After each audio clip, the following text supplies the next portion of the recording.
వచ్చాం కదా బిజినెస్ చేద్దామని అనుకుంటే ఫ్రెండ్స్ నీలాంటి ఫ్రెండ్స్ అందరూ వచ్చేసి మురళీమోహన్ గారు మీకు చాలా మంచి పేరు ఉంది, మీరు వచ్చి రియల్ ఎస్టేట్లో కనుక దిగారు అంటే ఇది అందులో మోసాలు రౌడీయిజంలు చాలా ఉంటాయండి, మీ మెంటాలిటీ కుదరదు, బ్యాడ్ నేమ్ వస్తుందండి అన్నారు.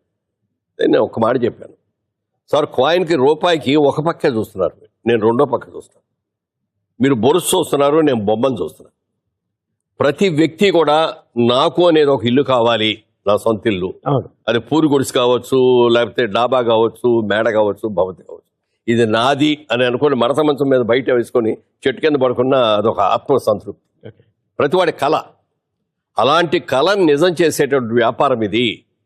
అందుకని మనం నీతిగా నిజాయితీగా ఎక్కడ ఏ విధమైన తప్పులు చేయకుండా మనం నమ్మి వచ్చేవాడు ఎవడు కూడా ఒక రూపాయి నష్టపోకుండా ఉండేటట్టుగా చెయ్యాలి అని ఒక నిర్ణయం తీసుకొని ఆ రోజున అందరితో అదే అన్న, రియల్ ఎస్టేట్ అంటే ఇలా